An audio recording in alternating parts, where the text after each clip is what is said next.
At 68, I'd become nothing more than a human ATM to Jessica. 23 years old, beautiful, entitled, and completely incapable of surviving without my money. Every phone call was the same. Another demand disguised as a request. Another emergency that somehow required my credit card. Old lady, my friend wants to buy new clothes and your card doesn't work. Fix it now. Old lady, that's what my own daughter called me. Not mom, not even my name, just old lady. Like I was some stranger whose only purpose was to fund her designer lifestyle in Boston while she figured herself out. For 8 years since my husband Robert died, I'd been saying yes to everything. Yes to rent payments. Yes to shopping sprees. Yes to her friends' birthday gifts. Yes to whatever kept her from disappearing from my life completely. I was so terrified of losing her that I bought her presents with every dollar Robert had saved through 30 years of working double shifts. But that Tuesday afternoon, something snapped. Maybe it was the casual cruelty in her voice. Maybe it was realizing I'd raised a stranger who saw me as a convenience store rather than her mother. Maybe it was finally understanding that my love had crippled her instead of strengthening her. So I laughed. Actually laughed at the absurdity of it all. And then I hung up. Within hours, I'd canceled every credit card Jessica had access to, closed our joint accounts, cut off the financial lifeline that had been slowly strangling us both. For the first time in her adult life, Jessica would have to face the world without my money as her safety net. What happened next changed everything. She got desperate, then angry, then manipulative, bringing her wealthy boyfriend Tyler to convince me I was being emotionally abusive. When that failed, she tried charm, tears, and finally cold silence. But I held firm, even when she started sleeping on friends' couches, even when she took a minimum wage job at a coffee shop, even when she called me crying because she couldn't afford groceries. The breaking point came 3 weeks later. A phone call from the Boston Police Department. "Mrs. Thompson, we have your daughter in custody for shoplifting." Shoplifting. My daughter, who'd grown up with every advantage, had been arrested for stealing food because she was too proud to ask me for help and too hungry to keep pretending she could survive on her own. As I sat in that police station waiting to post her bail, I faced the ultimate test of everything I believed about love, boundaries, and what it really means to be a mother. Was I saving Jessica by teaching her independence, or was I destroying her by watching her fall? The answer would determine whether we'd spend the rest of our lives as strangers connected only by blood and resentment, or finally become the mother and daughter we'd never learned how to be. Some battles are fought with words, others with money. But the war for my daughter's soul would be won or lost in the space between helping and enabling, between love that rescues and love that empowers. I just had to decide which kind of mother I wanted to be, and whether Jessica would survive long enough to become the woman I knew she could be.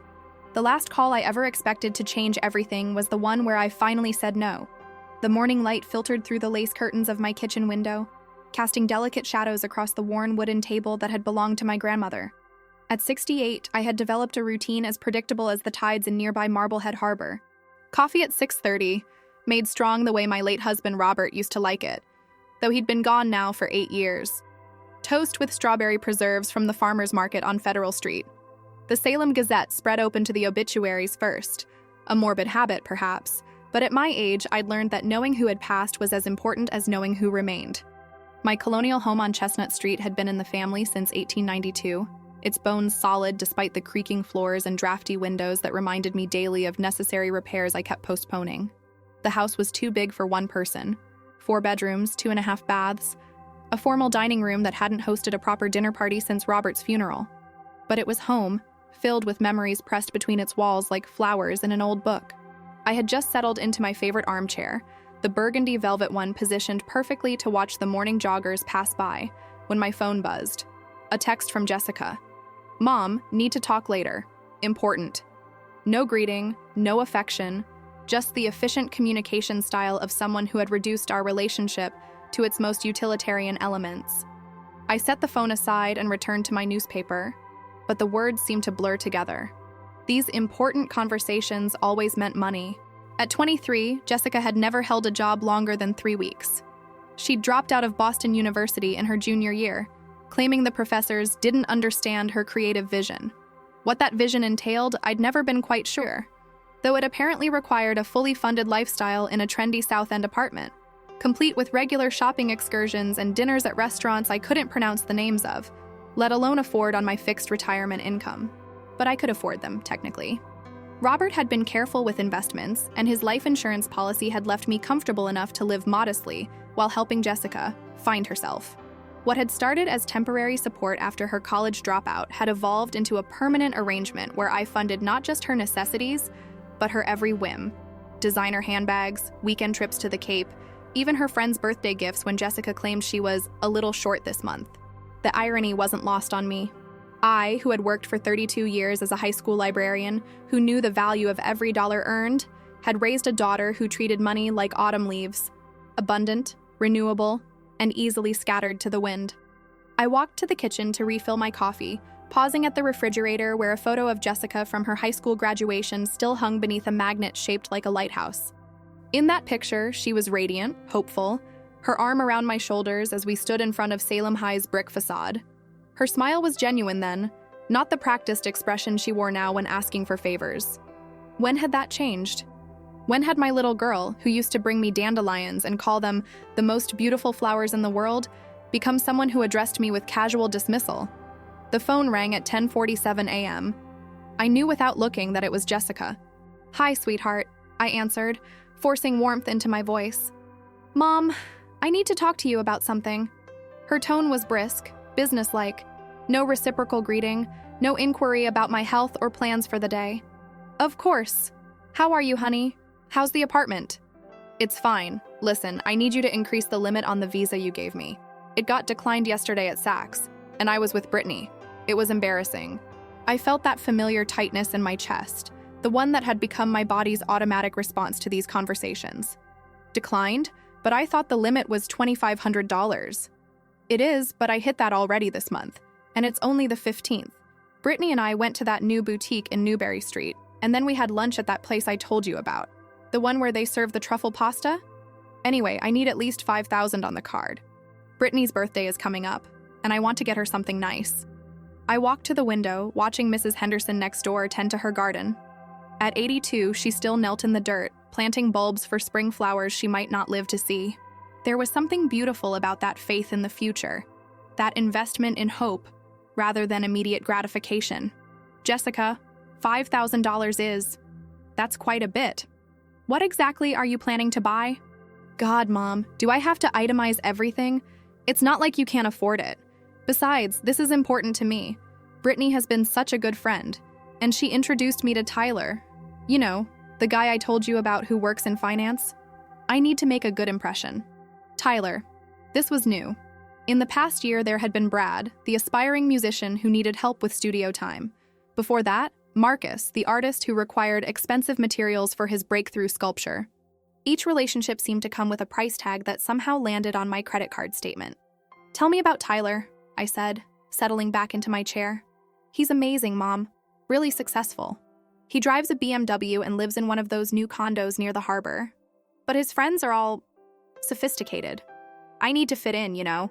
I can't show up to dinner parties wearing clothes from Target. There's nothing wrong with Target, Jessica." "Maybe not in Salem," she said, and I could hear the eye roll in her voice. "But this is Boston. This is real life. These people matter. They could help my career." "What career, honey? You haven't told me what you want to do." "I'm figuring it out, okay? I'm exploring my options. But I can't do that if I'm worried about money all the time. That's why I need you to help me. Just until I get established. Just until." How many times had I heard those words? Just until she found the right job. Just until she finished that online course. Just until she met the right people. The goalposts kept moving, but the requests kept coming. "Jessica, I love you. But maybe it's time we talked about you getting a job. Even part-time. It might help you figure out what you want to do long-term." Silence. Then, a sharp laugh. "A job? Mom, do you know how competitive it is out there? I can't just walk into some minimum wage position. I have a college education. Well, most of one. I need time to find something in my field." "What field is that?" Another pause. "I'm still deciding. That's the point. Look, can we just deal with the card situation? I told Brittany we'd go shopping tomorrow, and I can't show up empty-handed again." I closed my eyes, feeling the weight of 8 years of these conversations. After Robert died, I'd thrown myself into supporting Jessica. convinced that my love and financial assistance could shield her from life's difficulties. I'd wanted to give her everything I'd never had: security, opportunities, freedom from worry. Instead, I'd created someone who expected everything and appreciated nothing. "Let me think about it," I said finally. "Think about what?" "Mom, it's just money. It's not like I'm asking you to donate a kidney. Just money." The phrase hung in the air like incense, heavy and cloying. Just money that I'd earned through decades of waking up at 5:30 every morning, making coffee for one, and walking to Salem High School, where I'd spent my days helping teenagers research papers and discover the magic hidden in books. Just money that Robert had saved by bringing lunch to work every day for 28 years instead of eating out with his colleagues. Just money that represented every small sacrifice, every delayed gratification, every choice to invest in the future rather than indulge in the present. "Jessica," I said, "I need to think about it. I'll call you later." But I'll call you later. I hung up and sat in the silence of my too-large house. The grandfather clock in the hallway ticked steadily, a sound that had comforted me through sleepless nights after Robert's death, through the quiet years of Jessica's childhood when she was away at sleepovers and summer camps. Now it sounded accusatory, marking time that I'd somehow lost along the way. I made lunch, a grilled cheese sandwich and tomato soup, comfort food from my own childhood, and tried to lose myself in a mystery novel. But the words blurred together as I kept thinking about Jessica's voice, the casual expectation, the complete absence of gratitude or even basic courtesy. When had she stopped saying please and thank you? When had she started treating me like an ATM with a heartbeat? The afternoon passed slowly. I dusted the bookshelves in Robert's study, organized the linen closet, did anything to keep my hands busy while my mind churned. At 4 o'clock, I called my sister Margaret in Portland, Maine. She asked for how much. Margaret's voice crackled through the phone. $5,000 to increase the credit limit for her friend's birthday gift. "Helen, honey, are you listening to yourself? $5,000 for someone else's birthday present?" I'd been Helen Margaret Thompson all my life, but everyone called me Margaret after my grandmother. Only my sister still used my first name, a reminder of who I'd been before I became defined by my relationships to others. I know how it sounds. Do you? Because it sounds like you're funding a lifestyle that most working adults can't afford for themselves. Helen, Jessica is 23 years old. At 23, you were married, working full-time, and saving money to buy your first house. Times were different then. Were they? Or are you just afraid that if you stop paying for everything, she'll stop needing you? The question hit like a physical blow. I pressed my free hand against my chest, feeling my heartbeat accelerate. That's not... I just want to help her. Help her what? Become more dependent? More entitled? More incapable of taking care of herself? I walked to the living room window, looking out at the street where I'd watched Jessica learn to ride a bike, where she'd waited for the school bus every morning from kindergarten through senior year. The maple tree she'd climbed as a child was turning brilliant red, its leaves beginning to fall. She says she needs time to figure out her career path. At your expense? Helen, I love you, but you're enabling her. You're not helping her grow up, you're preventing it. After we hung up, I sat in the gathering dusk of my living room, surrounded by the shadows of furniture that had witnessed decades of family life. The wedding photo on the mantle showed Robert and me at 24 and 22, respectively, younger than Jessica was now, but already building a life together through work and sacrifice and shared dreams. We'd furnished our first apartment with wedding gifts and yard sale finds, feeling wealthy beyond measure when we could finally afford matching dishes. I thought about Jessica's apartment, which I'd visited only twice. It was beautiful. Hardwood floors, exposed brick, a kitchen with granite countertops and stainless steel appliances. It was also impersonal, like a hotel suite or a magazine spread.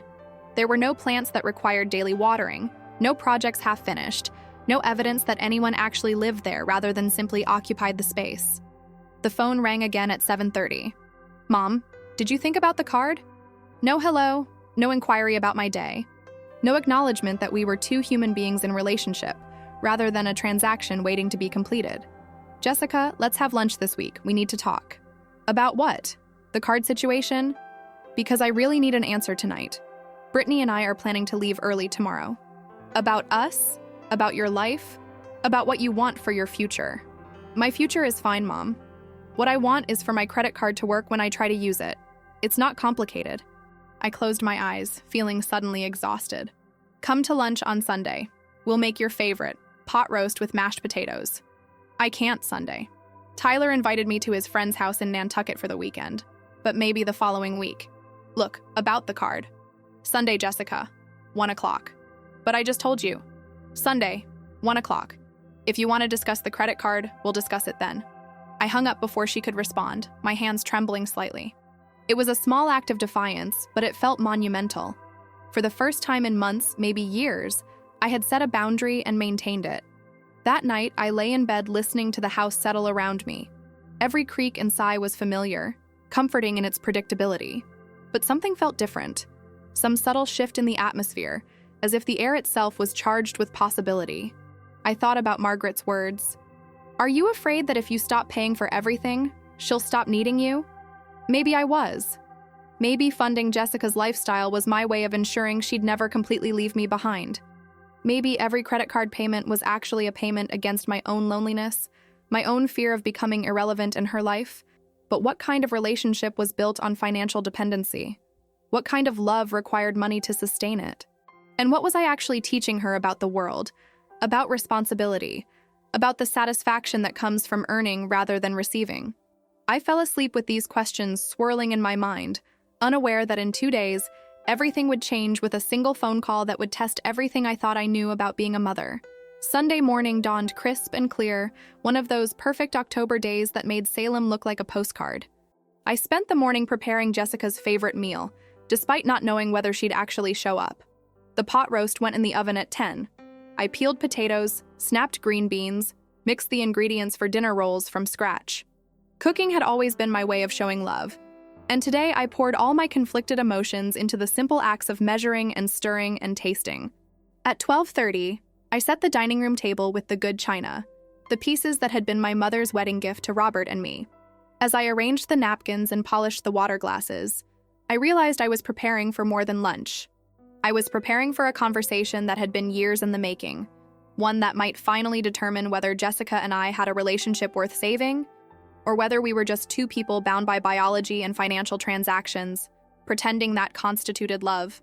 Sunday came and went without Jessica. At 1 o'clock, I sat alone at my carefully set dining room table, watching the pot roast grow cold while I waited for a phone call that never came. By 3, I'd wrapped the leftovers and stored them in the refrigerator, each Tupperware container a small monument to misplaced hope. The china went back in the cabinet, the good silverware back in its velvet-lined drawer.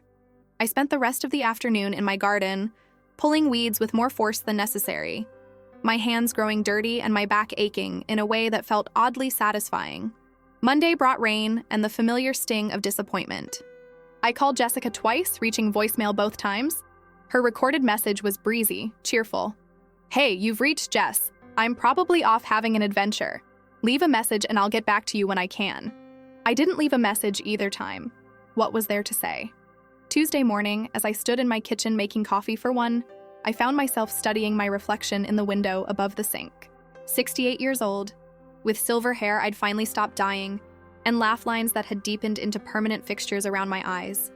I looked like what I was. A grandmother without grandchildren, a mother whose only child treated her like a convenience store. My sister Margaret called at 11. Did she show up for lunch? No. Did she call to cancel? No. A pause. Then gently, Helen, what are you going to do? I didn't have an answer. I'd spent 45 years being a mother, but I was beginning to wonder if I'd ever learned how to do it properly. Robert used to tease me about being too soft with Jessica, about giving in too easily when she tested boundaries. She needs to learn that no is a complete sentence, he'd say, watching me cave to her latest request. But it had been easier to say yes than to endure the tears, the accusations of being mean, the cold silence that could last for days. Now, 8 years after Robert's death, I was still saying yes. Still choosing temporary peace over long-term growth. Still mistaking enablement for love. The revelation came slowly, like sunrise creeping across my bedroom walls. I wasn't helping Jessica by funding her lifestyle. I was crippling her. Every credit card payment, every emergency transfer, every small loan that never got repaid was another brick in a wall I'd built around her, protecting her from the very experiences that might actually help her grow. Wednesday brought unseasonably warm weather, one of those October gifts that felt like borrowed time. I walked downtown to the farmer's market on Federal Street, something I'd been meaning to do for weeks. The vendors called out greetings, Mrs.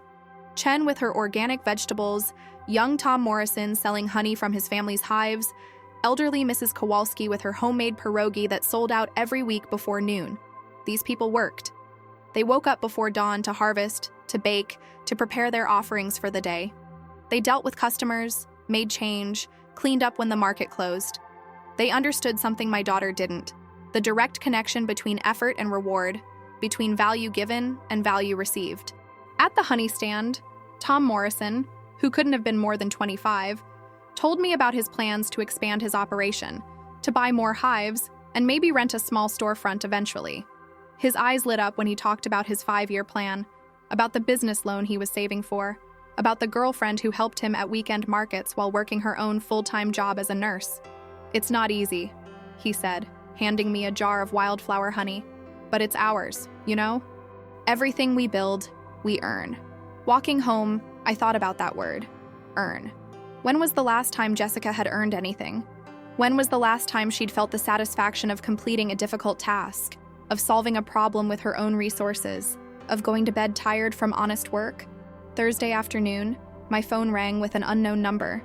"Mrs. Thompson, this is Diane Walsh from Harbor Point Properties. I'm calling about your daughter Jessica's lease." My stomach dropped. "What about it?"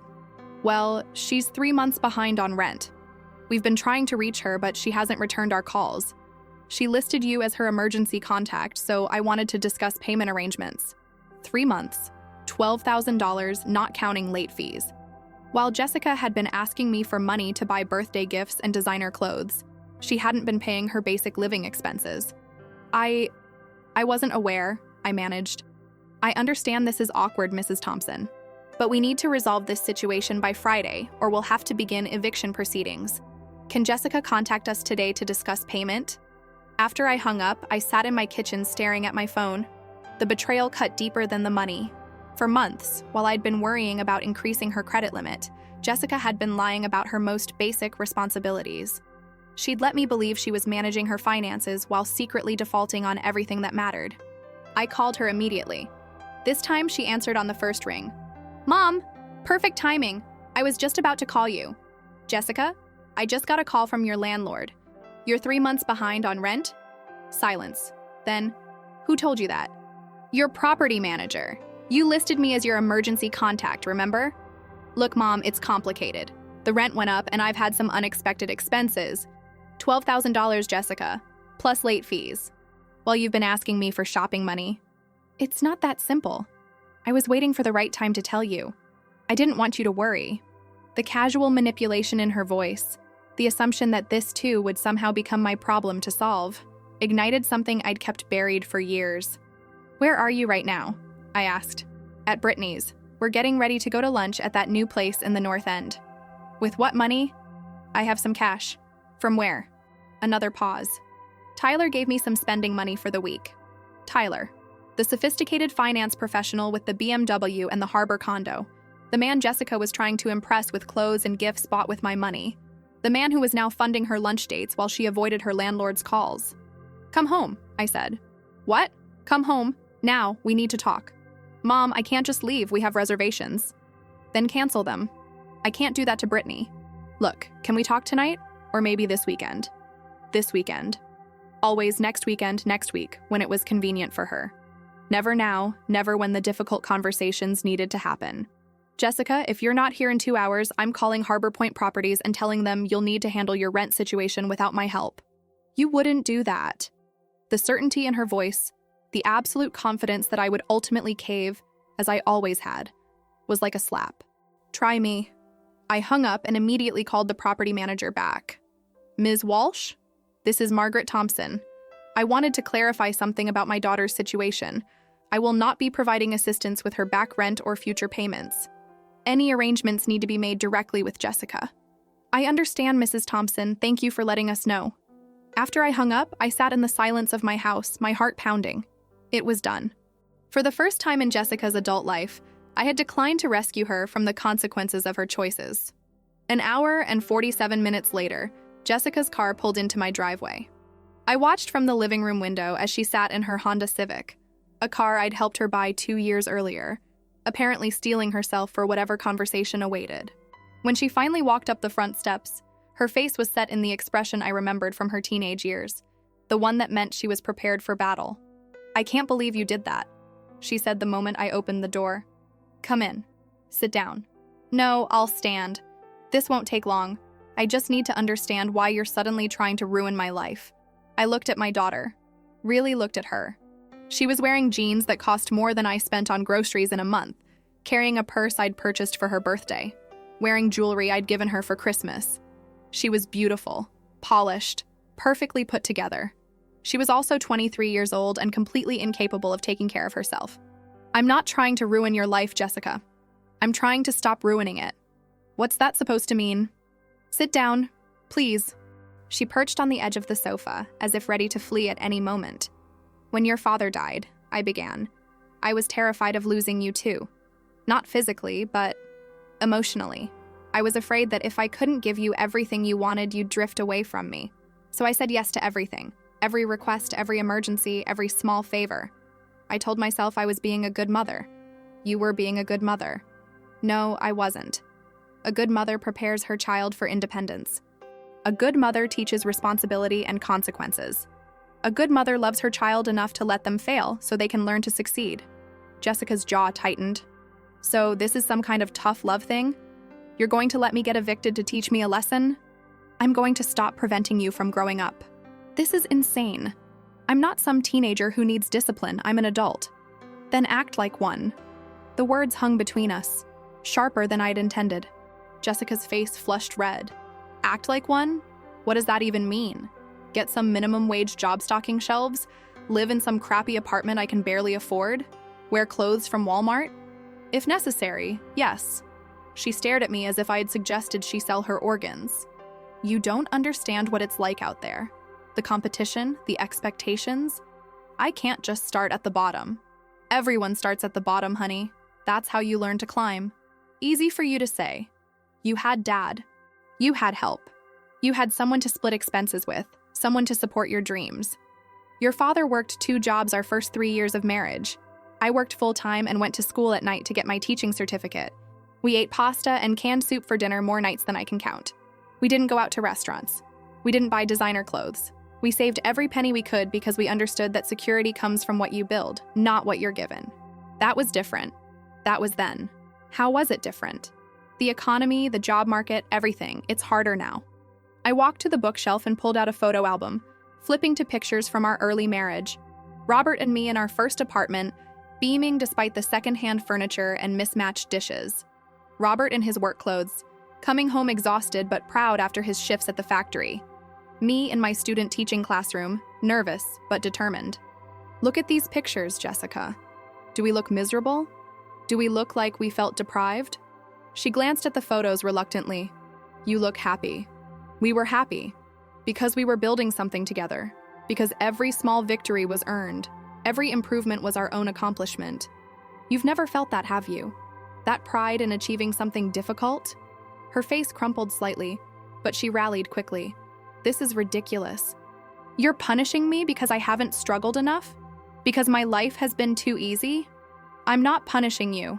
I'm stopping myself from preventing your growth. By letting me get evicted? By letting you handle your own responsibilities." She stood up abruptly, grabbing her purse. "Fine, I'll figure it out. Tyler said he'd help if I needed anything." Tyler, the solution to every problem, apparently. "Jessica, wait." She turned at the door, hope flickering in her eyes. "I love you," I said. "That's why I'm doing this. Not because I love you less, but because I love you more than my own comfort, more than my own need to feel needed. If you loved me, you wouldn't abandon me like this. If I loved you less, I'd keep making it easy for you to avoid growing up." She left without another word, her car pulling out of the driveway with more speed than necessary. I stood at the window watching until her taillights disappeared around the corner, then sank into my chair and allowed myself to cry. The next few days passed in an eerie quiet. No phone calls, no texts, no demands or emergencies.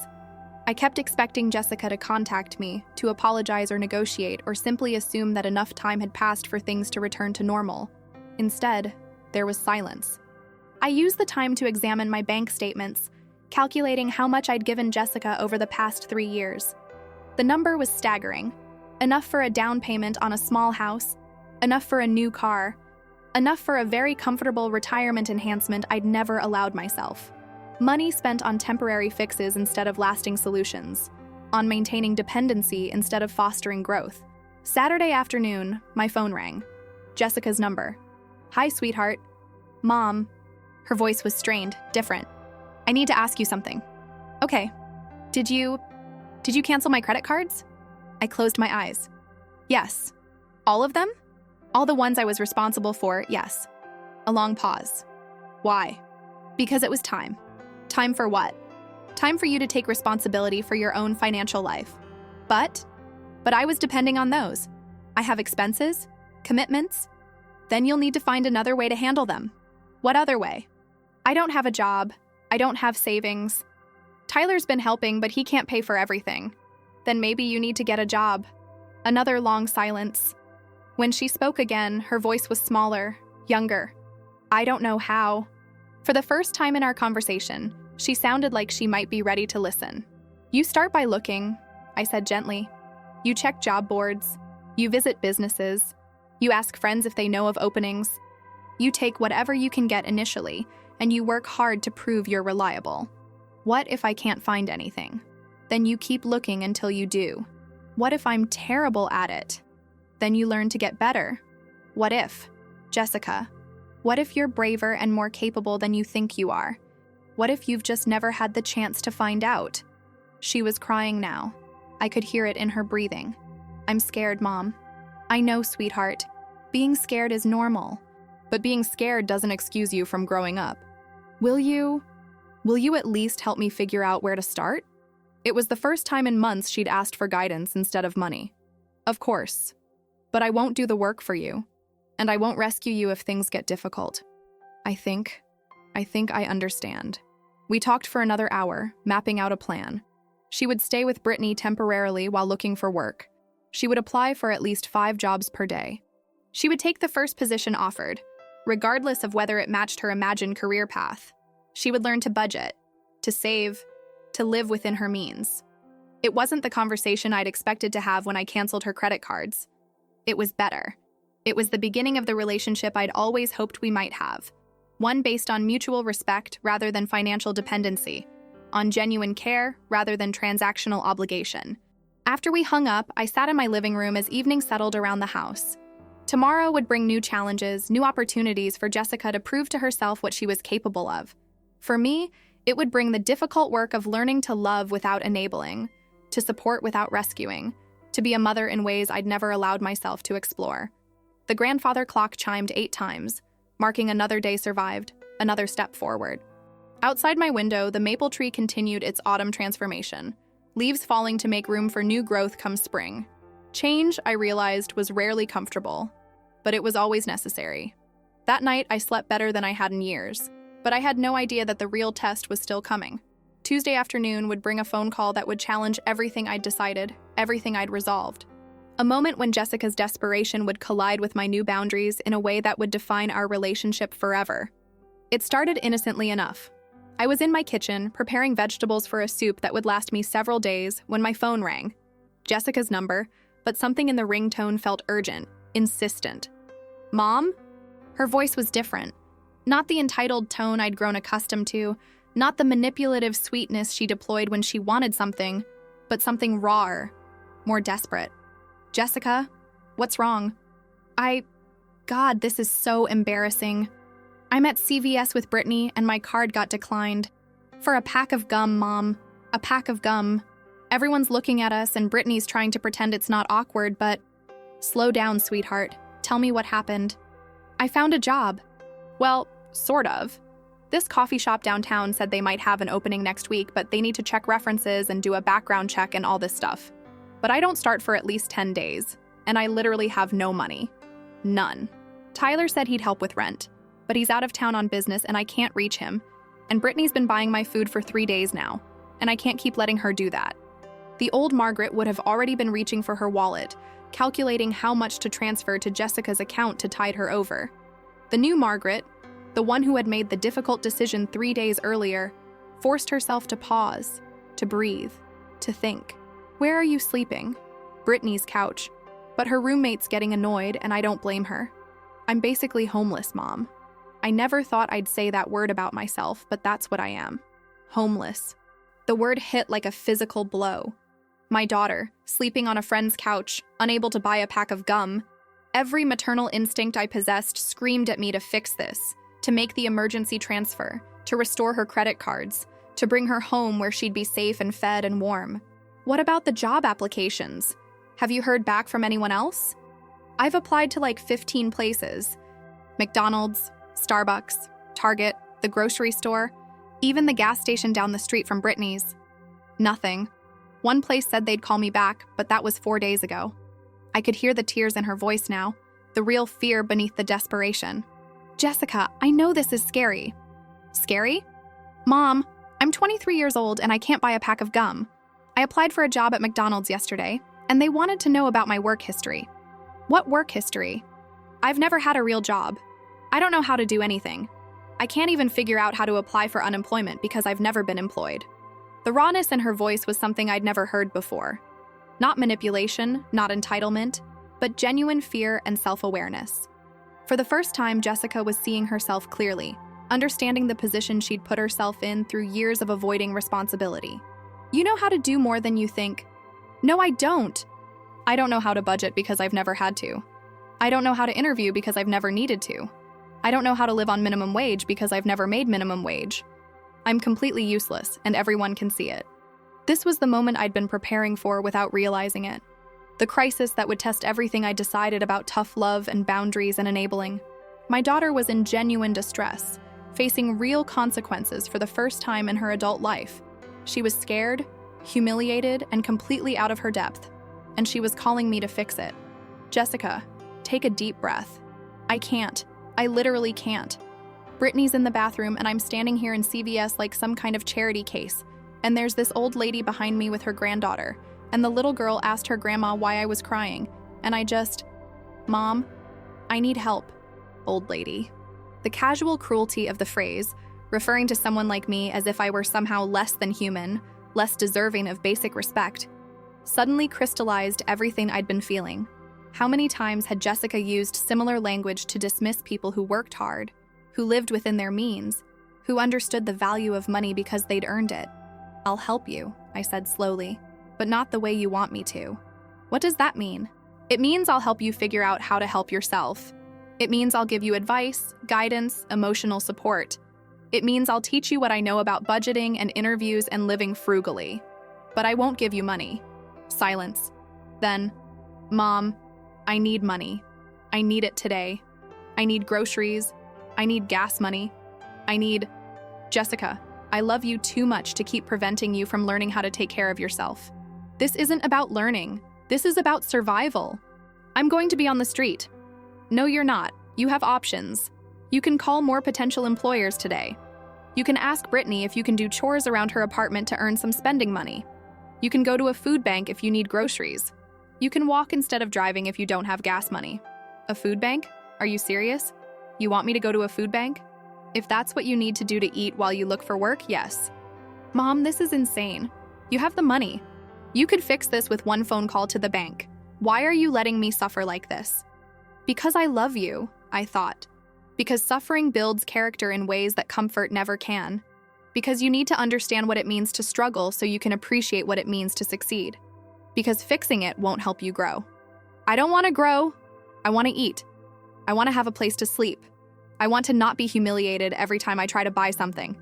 The desperation in her voice was real, and it was breaking my heart. But beneath the fear and humiliation, I could hear something else. The first stirrings of determination, of genuine motivation to change her circumstances. Then you know what you need to do. I need you to help me. I am helping you. I'm helping you become the person you're capable of being instead of the person you've been settling for. Another long pause. When she spoke again, her voice was different.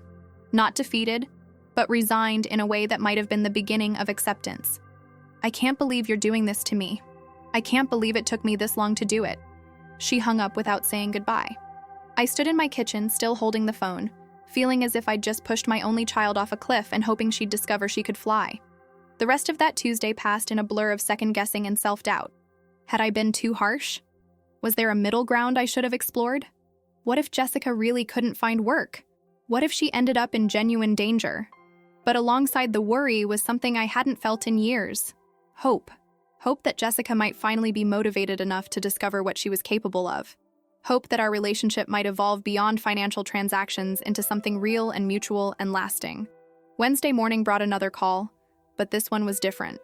Mom, it's me. Don't hang up. I'm not going to hang up, sweetheart. I got a job. The words took a moment to register.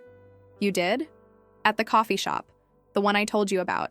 They called yesterday after I hung up on you, and they want me to start training tomorrow morning at 6 a.m. 6 a.m. Jessica, who rarely woke up before 10, was going to get up at 5:30 to be at work by 6. That's wonderful, honey. How do you feel about it? Terrified, but also, I don't know, kind of excited? The manager, Sarah, seems really nice. She said everyone starts at minimum wage, but if I work hard and learn fast, I could get promoted to shift supervisor in a few months. And they have health insurance if you work more than 30 hours a week. Health insurance, benefits, terms I'd never heard Jessica mention before. I'm so proud of you. Don't be proud yet. I haven't actually done anything. But Mom, yesterday when you wouldn't help me, I was so angry. I mean, really angry. I called you every name in the book after I hung up. I figured as much. But then I was walking back to Brittany's apartment, and I passed this homeless guy sitting outside the bank. He had a sign that said he was a veteran looking for work, and he was just sitting there, hoping someone would help him. And I realized that I was basically doing the same thing, just sitting around hoping someone would rescue me instead of trying to rescue myself. I felt tears prick my eyes. And I decided I was done being that person. I went home and called every place I'd applied to. Most of them said no, but the coffee shop said they'd had a cancellation and could I come in for an interview right away. So I did, and I got the job. Jessica, that's incredible. It's minimum wage, Mom, $8.50 an hour. Do you know how little money that is? I do, but do you know what it represents? What? Independence? Self-respect? The first step toward building the life you want, instead of waiting for someone else to give it to you. We talked for another few minutes, and I could hear something in Jessica's voice I'd never noticed before. Not just excitement, but a kind of quiet pride. She had done something difficult. She had faced rejection and kept trying. She had earned something on her own merit. After we hung up, I sat in my kitchen with my morning coffee, watching the October sun filter through my lace curtains. The maple tree outside was nearly bare now, its branches stark against the brightening sky. But I could see the small buds that would become next year's leaves, already forming at the tips of each branch. Death and rebirth, ending and beginning, all part of the same eternal cycle. That afternoon, as I prepared for what I somehow knew would be the most important phone call of our relationship, I had no idea that Jessica was about to test everything I'd learned about love and boundaries in a way that would define us both forever. The call came at 4:17 p.m., just as I was settling down with a cup of tea and the novel I'd been trying to finish for weeks. Mom? Jessica's voice was strange, not desperate like the day before, not excited like that morning, but something else entirely. Cold, calculating. Hi, sweetheart. How was your first day of training? Oh, that. Yeah, it was fine. Listen, I need to tell you something. Something in her tone made me set down my teacup. What is it? I've been thinking about what you said, about learning to take care of myself and all that. And you're right. I do need to learn independence. I'm glad you... But I also think you're being unrealistic about what that means. I mean, I got this job, which is great, but minimum wage doesn't cover rent in Boston. Even working full-time, I'd need like 3 roommates just to afford a studio apartment. That's why people often start with roommates or smaller apartments in less expensive areas. Right. But here's the thing. I've been talking to Tyler about all this, and he has a different perspective. Tyler. I should have known he'd play a role in whatever was coming next. What kind of perspective? He thinks what you're doing is actually kind of abusive. The word hit like a slap. Abusive? He says that cutting off your child financially without warning is a form of emotional manipulation, that you're using money to control my behavior instead of addressing the real issues in our relationship. I felt the blood drain from my face. Jessica, that's not... He also says that most parents help their adult children transition to independence gradually, instead of just cutting them off cold turkey. His parents helped him with rent for 2 years after college while he built up his career. They understood that the economy is different now, that young people need more support. And what do you think? I think Tyler makes a lot of sense. I think maybe you're using this tough love thing as an excuse to be cruel. Cruel. The word settled in my chest like a stone. Jessica, I'm trying to help you. Are you? Because from where I'm sitting, it looks like you're enjoying watching me struggle. Like you're punishing me for having had an easier life than you did. The accusation was so far from the truth, so opposite to my actual motivations, that for a moment I couldn't speak. That's not why I'm doing this. Then why are you doing it? Really? Because Tyler thinks there might be something else going on here. What does Tyler think is going on? He thinks you're jealous. Jealous of what? Of my youth, of my opportunities, of the fact that I had a comfortable childhood while you had to struggle. He thinks you want me to suffer because it makes you feel better about your own hard times. The psychological manipulation was breathtaking in its sophistication. Tyler, who had never met me, who knew nothing about my history or motivations, who was himself benefiting from Jessica's financial dependence, had diagnosed me with jealousy and cruelty. Jessica, do you believe that? A pause. I don't know what to believe anymore. All I know is that yesterday I couldn't buy a pack of gum, and today I'm working at a coffee shop for $8 an hour while you sit in your big house with all Dad's insurance money. Dad's insurance money. The savings that Robert had worked 2 jobs to build, that he'd invested carefully for decades, that he'd protected through every financial downturn so that I could have security in my old age. Now it was being weaponized against me, transformed from a symbol of love and responsibility into evidence of greed and selfishness. Jessica, that money? I'm not asking for all of it, Mom. I'm just asking for help while I get on my feet. Tyler says his parents would never let him struggle like this. They love him too much. There it was. The implication that my love was conditional, insufficient, tainted by jealousy and cruelty. That Tyler's parents, who had apparently funded their son's lifestyle for years, were the model of proper parental love. What exactly are you asking for? Just help with rent and basic expenses while I work this job and look for something better. Maybe $1,000 a month for 6 months just to get established. Tyler says that's completely reasonable. $1,000 a month, $12,000, plus whatever additional emergencies would inevitably arise, plus the knowledge that 6 months would become 12, 12 would become 24, and nothing would fundamentally change except that I would have delayed Jessica's growing up for another few years. And if I say no, then I guess I'll know where I stand. I'll know that Tyler was right about what kind of person you really are. The ultimatum was clear. Fund her lifestyle or be branded as jealous, cruel, and unloving. Give her money or lose her entirely. I need to think about this, Jessica. What's there to think about? Either you love me enough to help me or you don't. Love isn't always about giving people what they want. It is when what they want is basic survival. You're not dying, Jessica. You have a job, you have a place to stay, you have options. I have a minimum wage job and a couch. That's not a life. It's a beginning. It's humiliating. Sometimes growth is humiliating. She was quiet for a long moment. When she spoke again, her voice had changed again. Not cold anymore, but sad in a way that seemed genuine. Mom, I don't understand why you're doing this to us. We used to be close. We used to talk about everything. Now it feels like you hate me. I don't hate you, Jessica. I love you more than I've ever loved anything in my life. Then help me. And there it was. The choice that would define everything going forward.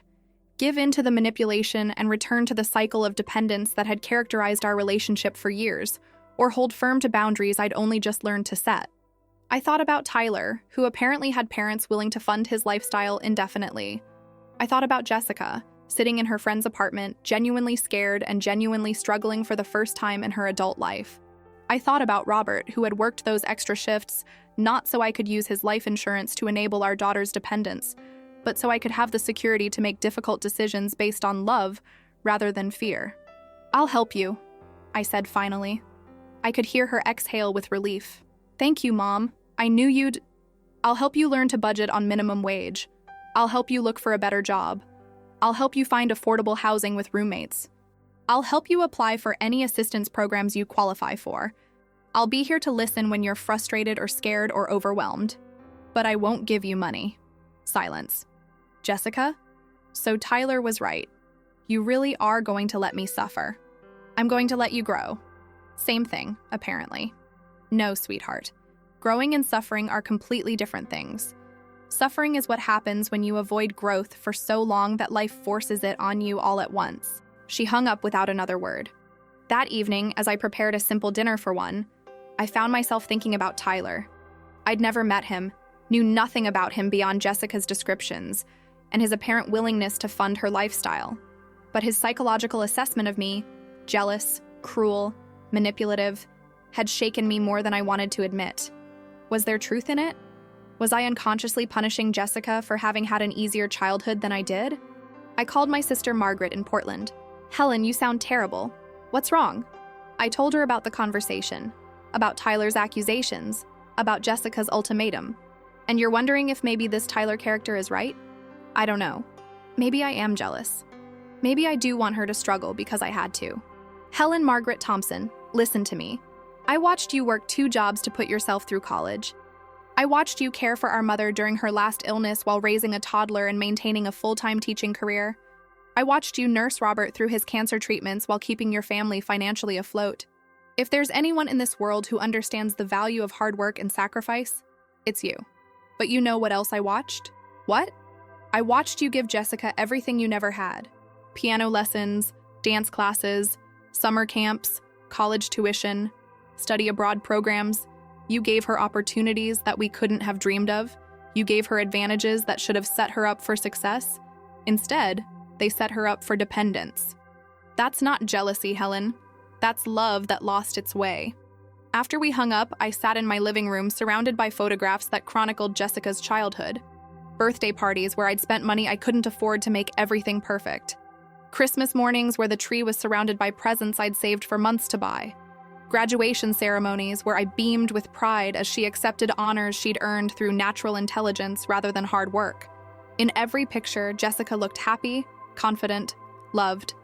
But looking at them now, I could see something else. The subtle expectation in her eyes, the unconscious assumption that good things would simply come to her, that effort was optional, that someone would always be there to smooth the way forward. I had created this. Not maliciously, not out of jealousy or cruelty, but out of a misguided belief that love meant removing obstacles instead of teaching someone how to overcome them. The next few days passed without contact from Jessica. I threw myself into small projects, organizing closets, updating photo albums, preparing the house for winter. Physical work that kept my hands busy while my mind churned through doubts and second thoughts. On Friday afternoon, my doorbell rang. Through the peephole, I could see a young man I didn't recognize. Tall, well-dressed, holding what appeared to be a bouquet of flowers. Mrs. Thompson, I'm Tyler Richardson, Jessica's boyfriend. I wondered if we could talk. My first instinct was to decline. This was the man who had called me jealous and cruel, who had encouraged Jessica to see my boundaries as abuse. But curiosity won out. Come in. He was handsome in the way that money often makes men handsome. Perfectly styled hair, expensive clothes, the kind of confident posture that comes from never having to worry about basic necessities. The flowers were beautiful, clearly from an upscale florist. Thank you for seeing me, Mrs. Thompson. I know this situation has been difficult for everyone. Please, sit down. Can I get you coffee? That would be great. Thank you. As I prepared coffee in the kitchen, I could hear him moving around the living room, and I wondered what he was thinking about my home. Was he judging the dated furniture, the family photographs, the modest comfort of a retired teacher's household? When I returned with the coffee, he was standing by the mantel, looking at my wedding photo. You were beautiful, he said. Jessica has your eyes. Thank you. We sat in the chairs Robert and I had bought for our 25th anniversary. Solid, comfortable pieces that had witnessed countless conversations about Jessica's future, about our dreams and fears and hopes. I want to apologize, Tyler said.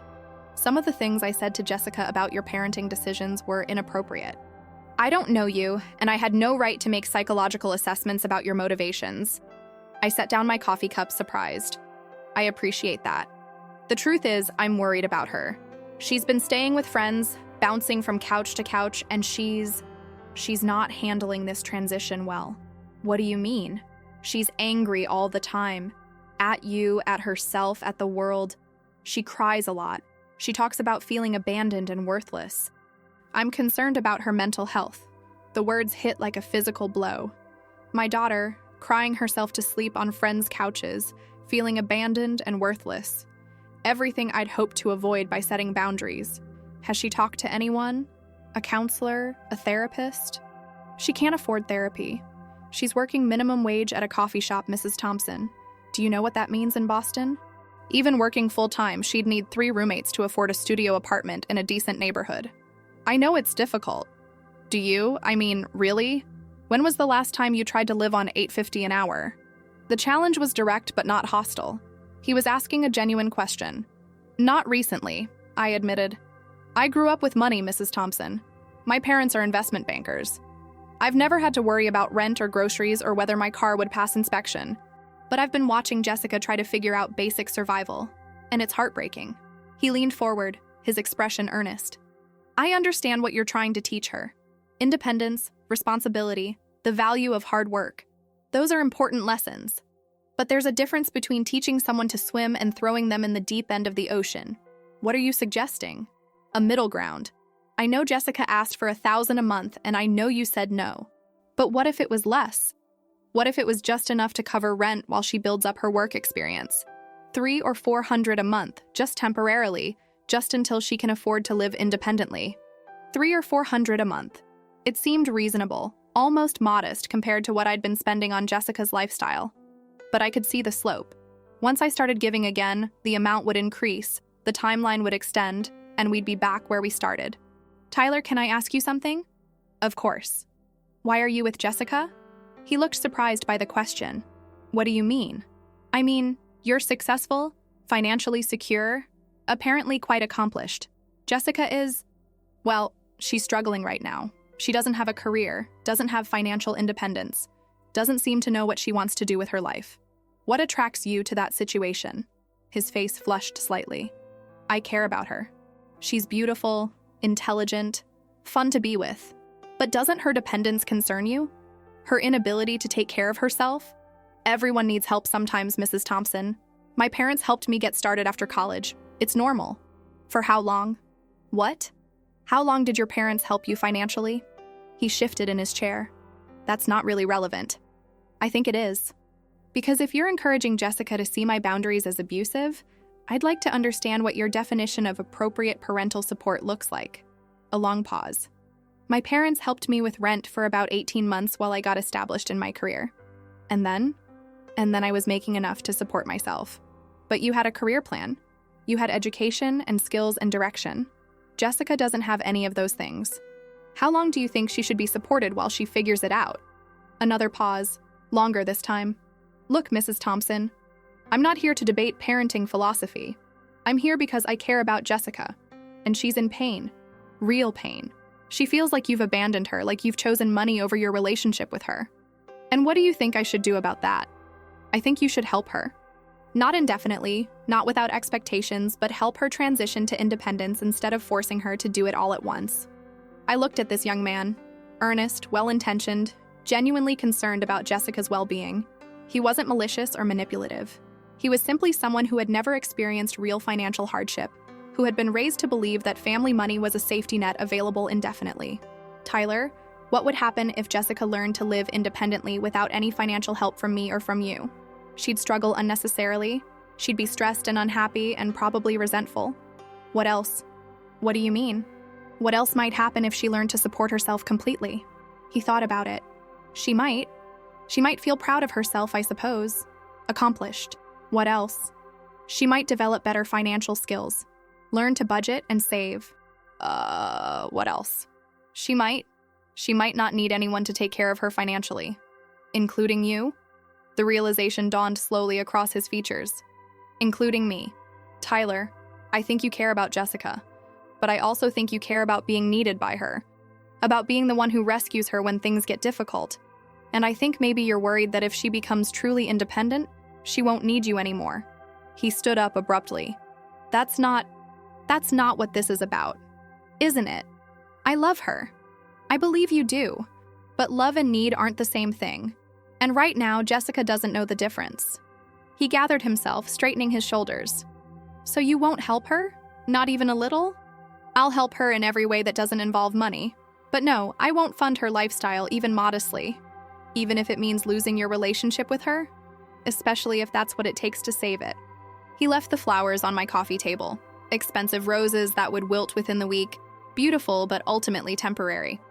After he drove away in his BMW, I sat in my living room holding one of the roses, thinking about beauty that required constant maintenance versus beauty that grew from strong roots. That evening, Jessica called. Tyler came to see you. Yes.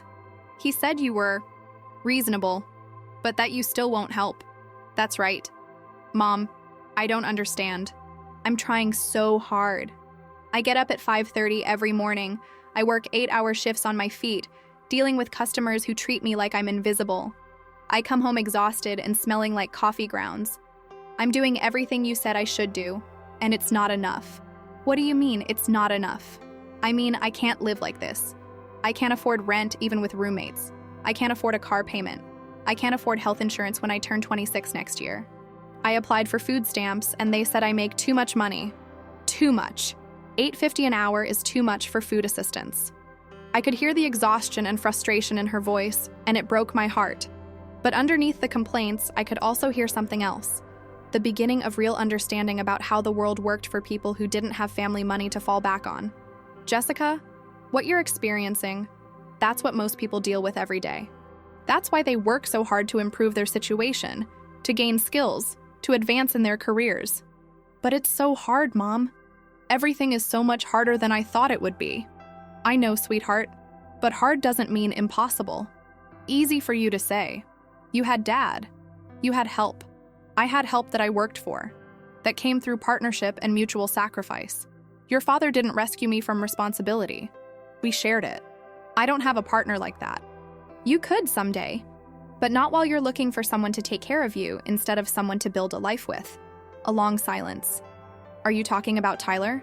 I'm talking about patterns, about what you expect from relationships, what you bring to them, what you're looking for in a partner.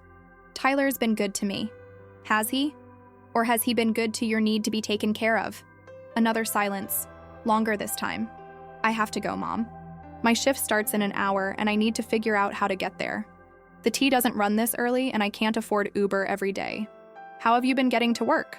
Walking mostly. It takes about 40 minutes each way. 40 minutes each way. An hour and 20 minutes of walking every day in Boston weather, just to get to her minimum wage job. The old Margaret would have immediately offered to pay for a monthly transit pass, or help with a used car, or even drive Jessica to work myself. The new Margaret said, "That's good exercise." Mom, I'm serious. You're getting stronger, physically and emotionally. You're solving problems on your own. You're adapting to challenges. I'm exhausted all the time. That's what building a life feels like at the beginning. After we hung up, I stood at my kitchen window watching the evening light fade over Salem. Somewhere in the city, my daughter was walking to work in shoes that probably weren't designed for that much walking, worrying about money in ways she'd never had to worry before. Part of me wanted to get in my car and drive to her workplace, to slip her a $100 bill and tell her everything would be okay. But everything wouldn't be okay, not until Jessica learned that she could take care of herself. Not until she discovered that she was stronger and more capable than she'd ever imagined. Not until she understood that security came from what you built, not what you were given. The phone call that changed everything came 3 days later, on a Tuesday afternoon that started like any other. I was reading in my living room when the phone rang with a number I didn't recognize. Mrs. Thompson? This is Detective Sarah Martinez with the Boston Police Department. I'm calling about your daughter, Jessica. My blood turned to ice. What happened? Is she hurt? She's fine, ma'am, but we have her in custody. Custody? The word didn't make sense. For what? Shoplifting. She was caught taking items from a grocery store in Beacon Hill. The store manager decided to press charges. Shoplifting. My daughter, who had grown up with every advantage, who had never wanted for anything, had been arrested for stealing groceries. Can I speak with her? She's being processed right now, but she should be able to make calls in about an hour. Ma'am, her bail is set at $500. Are you planning to post bail? $500? A month ago, I wouldn't have hesitated. I would have driven to Boston immediately, paid whatever was necessary, brought Jessica home, and tried to fix whatever had gone wrong. Now I said words I never thought I'd say about my own child. I need to think about it. Ma'am, I need to know more about what happened. I'll call back in an hour. I hung up and sat in the silence of my house, shaking. My daughter was in jail. My daughter had been arrested for shoplifting. My daughter was calling me for bail money, and I was hesitating. But I was also, for the first time, asking the right questions. Not how do I fix this, but how does Jessica learn from this? Not how do I make this go away, but what does Jessica need to understand about consequences? 40 minutes later, Jessica called from the police station, and her voice was different than I'd ever heard it. Small, scared, completely stripped of its usual entitlement. Mom, I'm so sorry. I'm so sorry. This is all a huge mistake, and I need you to come get me out of here. Tell me what happened. It was stupid. So stupid. I was grocery shopping, and I realized I didn't have enough money for everything in my cart. So I hid some items in my jacket. Just basic things. Bread, peanut butter, apples. I wasn't thinking clearly. I was just so tired and hungry, and I knew I couldn't ask you for money, so She was crying now. Really crying. Jessica, you stole food because you were hungry? I haven't eaten a real meal in 3 days, Mom. I've been living on ramen noodles and whatever free food I can get at work. I walked to this expensive grocery store because I thought maybe they wouldn't notice, and I lost my mind for a minute. 3 days without a real meal. My daughter, hungry in a way I'd never been hungry, desperate enough to risk arrest rather than call me for help. Where are you sleeping tonight if I don't post bail? I don't know. Probably here. In jail. In jail. My 23-year-old daughter spending the night in a cell because she'd been too hungry and too proud to ask for help. This was the moment I'd been preparing for without knowing it. The ultimate test of everything I believed about tough love and natural consequences. The choice between rescuing Jessica from the results of her desperation or allowing her to face the full weight of her decisions. Mom, are you there? I'm here, sweetheart. Will you come get me, please? I promise I'll pay you back. I promise I'll do whatever you want.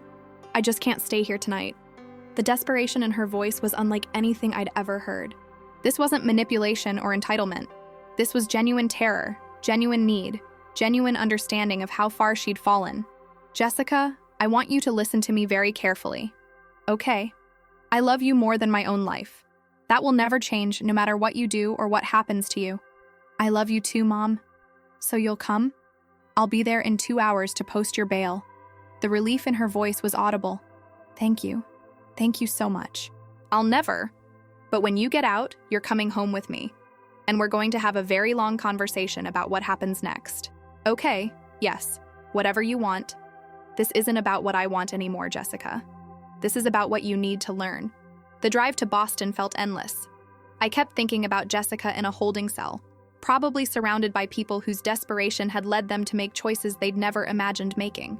I thought about the grocery store security guard who'd watched her steal food, the police officers who'd processed her arrest, the system that was treating my daughter like just another criminal because, in that moment, that's exactly what she'd become. At the police station, the desk sergeant was professional but kind. First offense, he told me as I filled out paperwork. She'll probably get community service, maybe a fine. But ma'am, she was stealing food. That usually means someone's in real trouble. Real trouble. My daughter, who'd grown up in a house full of food, who'd never missed a meal unless she chose to, had become hungry enough to risk arrest rather than call me for help. When Jessica emerged from the holding area, she looked smaller than I remembered. Her expensive clothes were wrinkled, her perfect makeup smeared with tears, her confident posture replaced by something that looked like genuine humility. "Mom," she said, and collapsed into my arms. We drove home in silence, Jessica curled up in the passenger seat like a child. Only when we reached my driveway did she speak. "I can't believe I let it get this bad." "What do you mean?" "I mean, I became the kind of person who steals food. I became someone I don't recognize." We sat in the car in the darkness of my driveway, two women who had lost their way and were trying to find it again. "Jessica, why didn't you call me when you got hungry? Why didn't you ask for help?" "Because you said you wouldn't give me money. I said I wouldn't fund your lifestyle. I never said I wouldn't help if you were starving." She turned to look at me, her eyes wide. "You would have helped?" "Of course I would have helped." There's a difference between enabling dependence and preventing genuine hardship. I don't understand the difference. Neither do I sometimes. But I'm learning. We went inside, and I made Jessica a grilled cheese sandwich and tomato soup, the same comfort food I'd been making for her since she was small. She ate hungrily, gratefully, without speaking. When she finished, she looked at me across the kitchen table. "Mom, I think I need help. Real help. Not money, but I don't know how to live like this. I don't know how to be poor." "You're not poor, sweetheart. You're learning." "Learning what?" "Learning what you're made of. Learning that you're stronger than you thought. Learning that rock bottom is a solid place to build from." She was quiet for a long moment. "What happens now?" "Now you face the consequences of your choices. You'll probably have to do community service. You'll definitely have to pay court costs and fines. You'll have this arrest on your record. And then you decide who you want to be next." That night, Jessica slept in her childhood bedroom for the first time in 2 years. As I listened to her breathing in the room across the hall, I realized that something fundamental had shifted. The crisis I'd been so afraid of, Jessica hitting rock bottom, had finally happened, and she'd survived it. More than that, she'd begun to understand something essential about herself and about life that no amount of money could have taught her. The next morning would bring difficult conversations, practical decisions, and the beginning of Jessica's real journey toward independence. But for now, it was enough that she was safe, fed, and finally ready to listen. The phone call that would test everything we'd both learned was still 3 hours away. I woke at 5:30 the next morning, my body trained by decades of early rising, but my mind immediately focused on the sleeping figure across the hall. Jessica had been home for less than 12 hours, but already the house felt different, occupied in a way it hadn't been since Robert's death. I made coffee quietly, not wanting to disturb her, and settled into my familiar chair by the kitchen window to watch Salem wake up. At 7:15, Jessica appeared in the doorway, her hair tousled, wearing an old Boston University t-shirt she'd left behind years ago. She looked younger than her 23 years, vulnerable in a way that reminded me of the little girl who used to crawl into my bed during thunderstorms. "Good morning, sweetheart. How did you sleep?" "Better than I have in weeks." She poured herself coffee and sat across from me at the kitchen table. "Mom, about yesterday. We'll talk about it, but first eat something. There are eggs in the fridge, bread for toast." I watched her move around my kitchen, our kitchen, with the careful movements of someone still processing trauma. She scrambled eggs methodically, buttered toast with precise attention, as if these simple tasks required her complete focus. When she sat down with her plate, she ate slowly, savoring each bite in a way that told me more about her recent hunger than any explanation could have. "Jessica, I need you to understand something about yesterday." She looked up from her eggs, wariness creeping into her expression. "When you called from the police station, my first instinct was to rush down there immediately, to post bail without question, to bring you home and fix everything. That's what I've always done. But you didn't." "No, I didn't.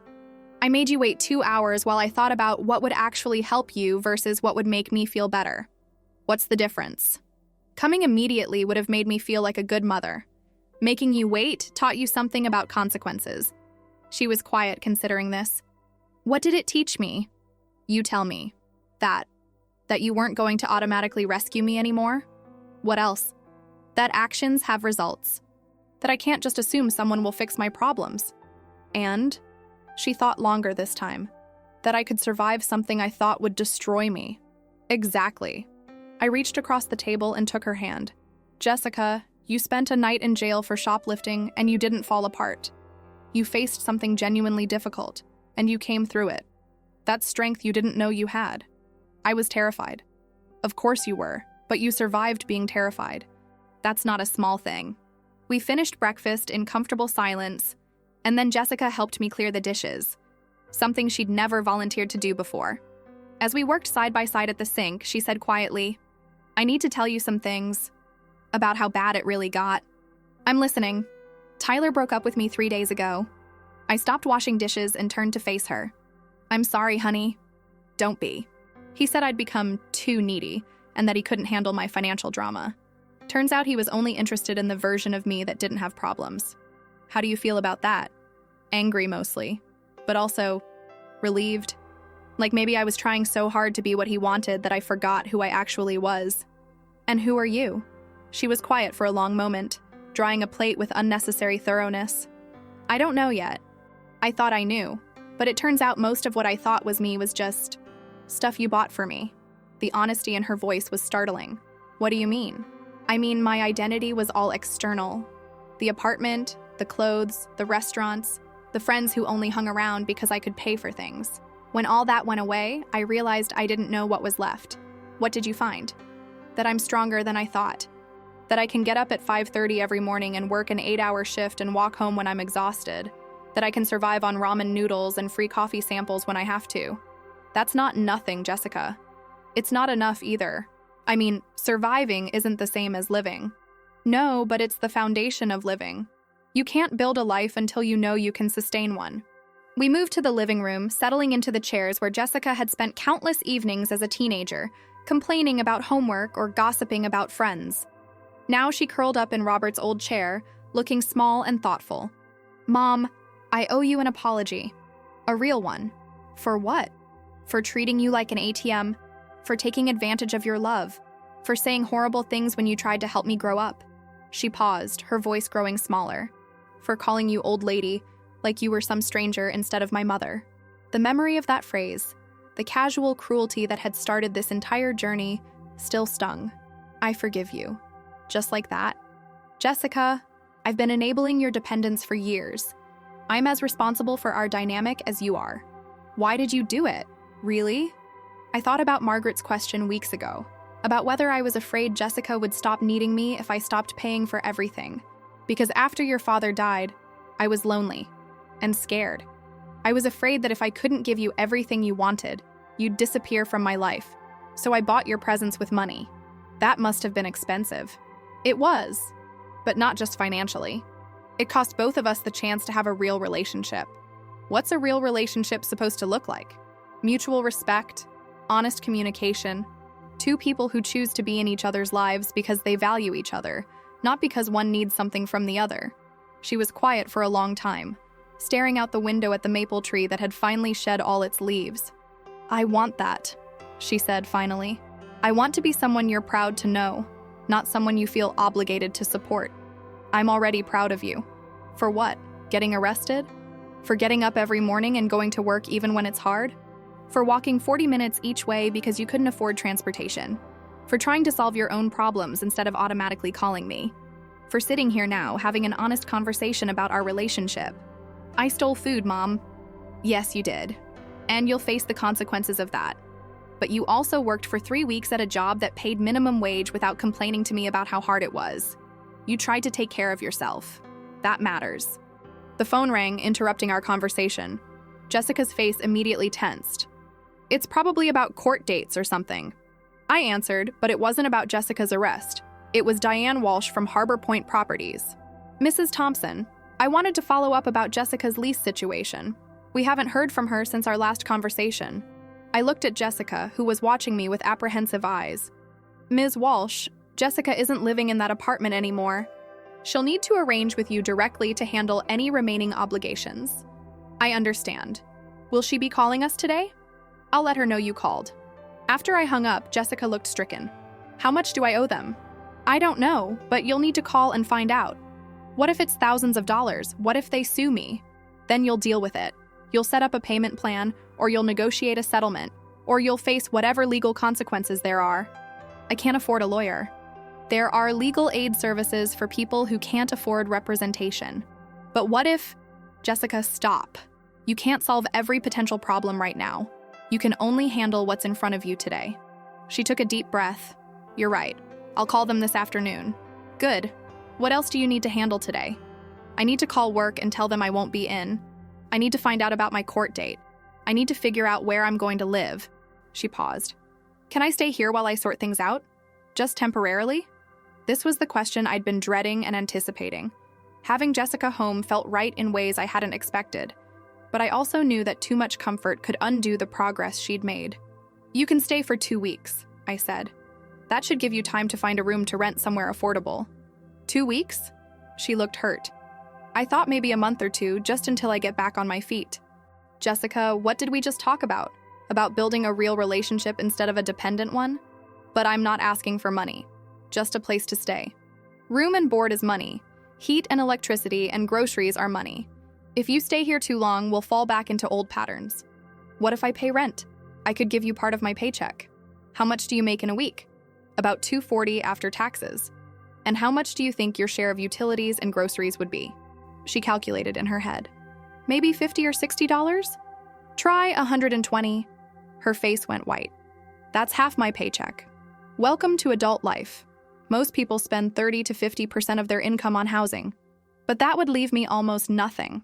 That's why you need to find affordable housing with roommates, not live alone in your childhood home. She was quiet, processing this reality. Finally, you really mean it about 2 weeks. I really mean it. Even though I just got arrested. Even though I'm in legal trouble. Especially because of those things. Jessica, comfort is the enemy of growth. If I make this too easy, you'll stop pushing yourself to find solutions. What if I can't find anywhere to live in 2 weeks? Then you'll have to get creative. You'll check Craigslist for rooms to rent. You'll ask coworkers if they need a roommate. You'll consider moving somewhere less expensive than Boston. Leave Boston? If that's what it takes to live independently, yes. The idea clearly terrified her, but I could also see something else in her expression, the beginning of genuine problem-solving rather than panic. Okay, she said finally. 2 weeks. Okay.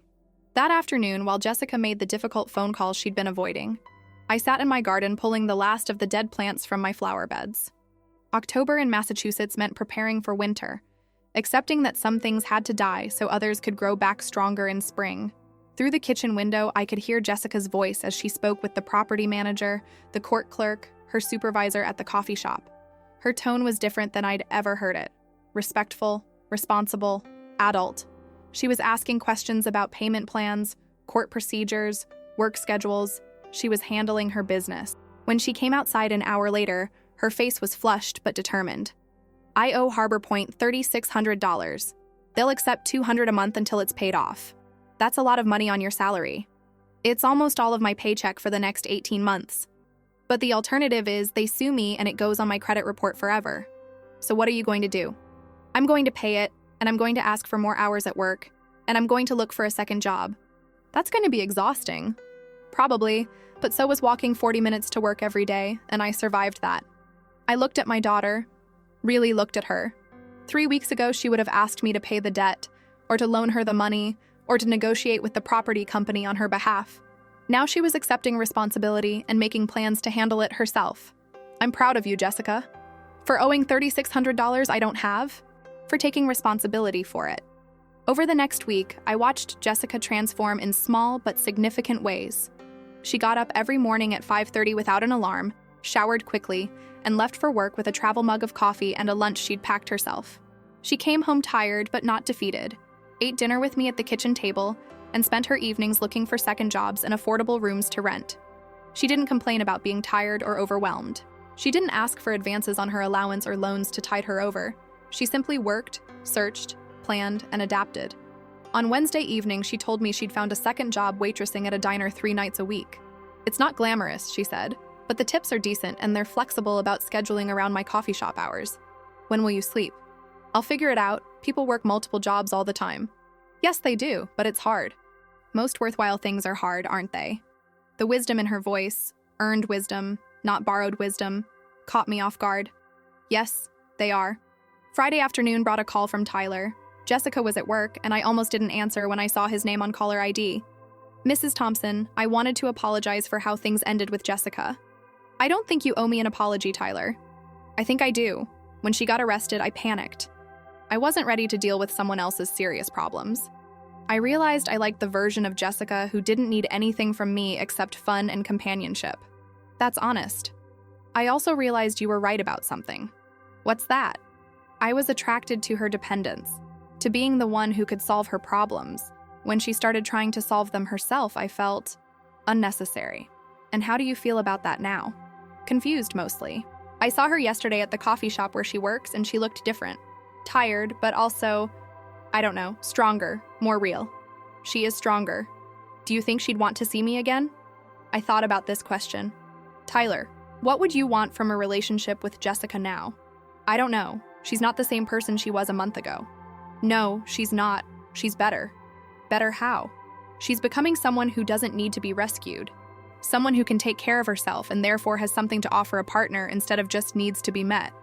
I'm not sure I know how to date someone like that. Then maybe you're not ready to date Jessica. After we hung up, I thought about Tyler's call.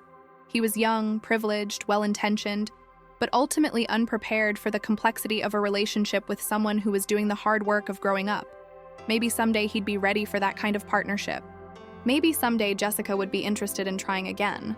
But for now, she was too busy building a life to worry about who might want to share it with her. Saturday morning, Jessica's second week at home, she came downstairs dressed in clothes I'd never seen. Simple, practical, clearly secondhand, but clean and well-fitted. "I found a room," she said without preamble. "Where?" "Somerville. It's a 3-bedroom apartment with 2 other women. One's a grad student at Tufts. The other works at a nonprofit. Rent's $450 a month, including utilities. $450, more than half her current income, but manageable if she kept both jobs. When do you move in?" "Tomorrow, if I want it. They need first month's rent plus security deposit."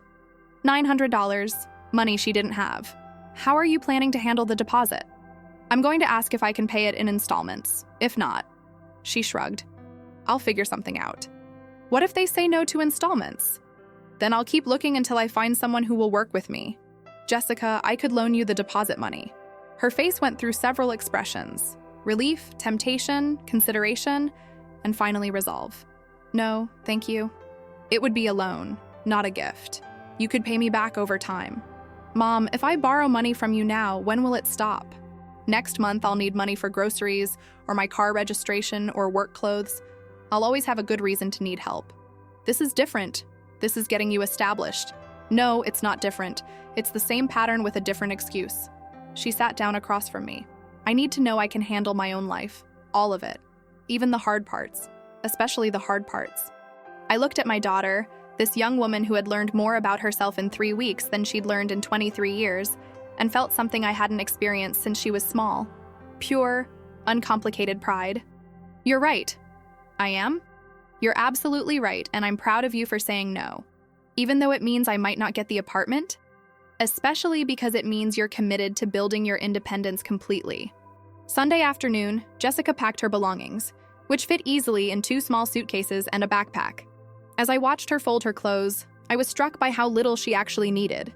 How much of what she'd accumulated over the years had been excess rather than necessity. "I got the apartment," she said, not looking up from her packing. "The grad student helped me negotiate a payment plan for the deposit." "How?" She said she remembered being broke in college, and she convinced her roommate that someone willing to work 2 jobs was probably a reliable tenant. "I'll pay an extra $50 a month for the next 6 months." "That's wonderful, honey. It also means I'll be eating a lot of ramen for the next few months."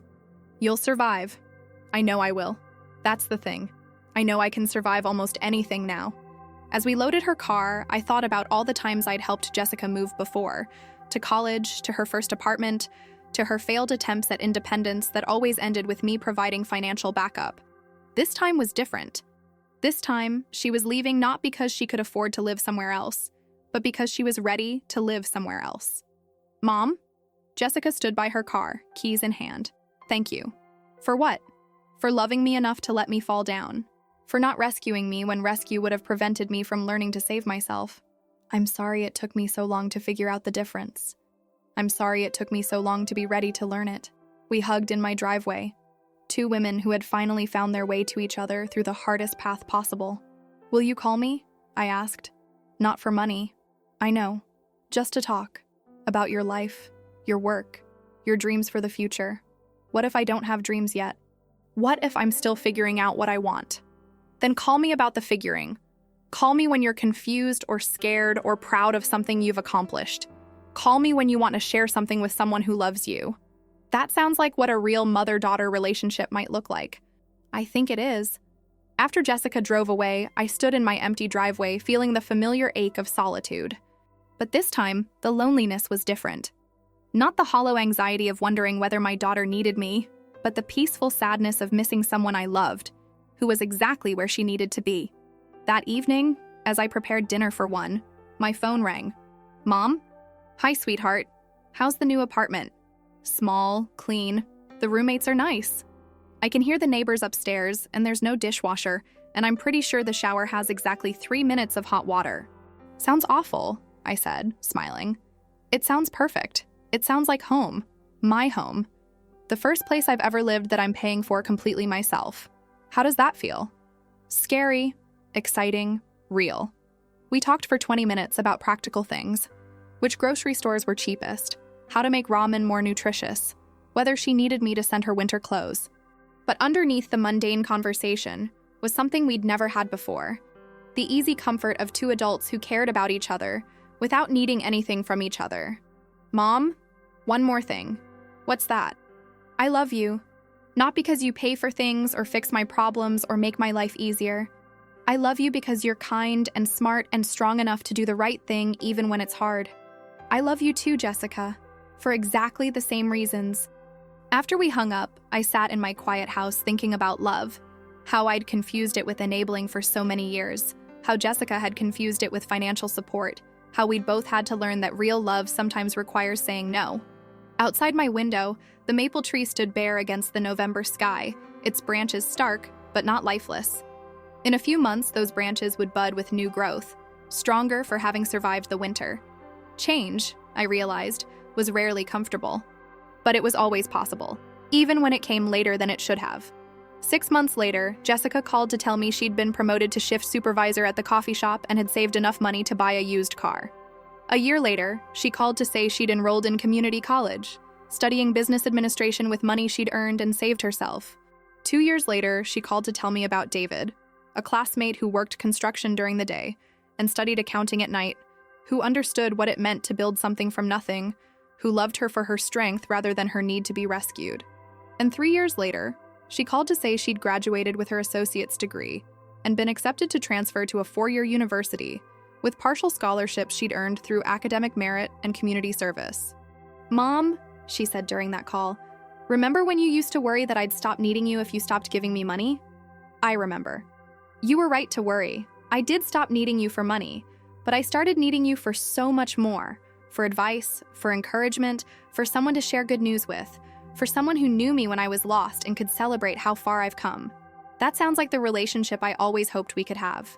It's better than I hoped for. It's real. That conversation happened on a Tuesday afternoon in October, exactly 4 years after Jessica had called me old lady and demanded that I fix her credit card problem immediately. As I hung up the phone and looked out at my maple tree, full of brilliant autumn color, preparing once again for winter and another cycle of renewal, I thought about the words that had started everything. Old lady, my friend wants to buy new clothes and your card doesn't work. Fix it now. I had laughed then, not because it was funny, but because I had finally heard the absurdity of what our relationship had become. I had hung up not out of anger, but out of love that had found its backbone. Sometimes the most loving thing you can do is refuse to help in the way someone wants to be helped, so you can help in the way they need to be helped. Sometimes love means saying no. Sometimes it means letting someone you love discover what they're capable of when the safety nets are removed. And sometimes, if you're very lucky, it means discovering that the person you raised is stronger, braver, and more capable than either of you ever imagined. That was the last call that changed everything. Not because it ended our relationship, but because it began it. Old lady, my friend wants to buy new clothes and your card doesn't work. Fix it now. I just laughed and hung up. The next day, she was desperate when she saw that I had canceled all her cards.